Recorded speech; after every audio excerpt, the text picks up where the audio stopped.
suona con gli Elio e le storie tese sono da 2 anni, zitto.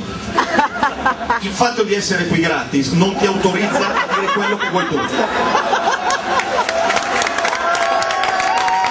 Perché se ci fossero stati i nomadi qui, voglio vederti se avresti detto quella frase.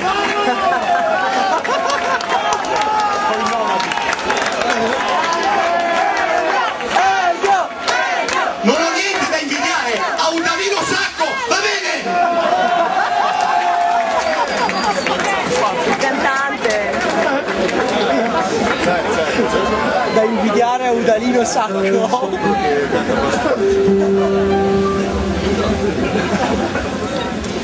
Allora voglio parlarvi di un grande artista che è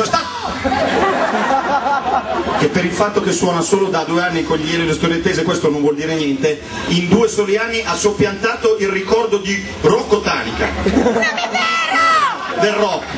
Sto parlando del giovanissimo Carambola!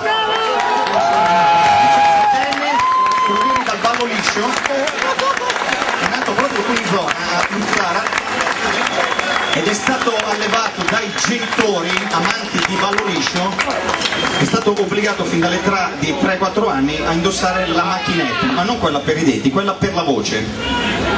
Però guardate cosa è in grado di fare questo giovane. Dagli un piccolo saggio, piccolo Casoni di Luzzara, tu sei una perla rara, Luzzara di Casoni, non mi rompere gli indugi.